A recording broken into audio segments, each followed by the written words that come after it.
damdamin ng aming maibig.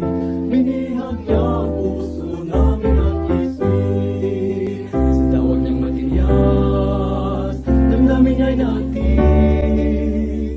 Kami ay mabuong puso at isip.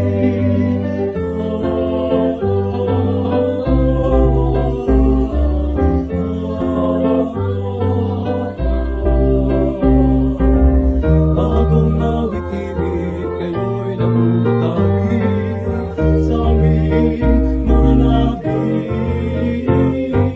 Pinabuklod ng masikang mula sa Diyos at kaya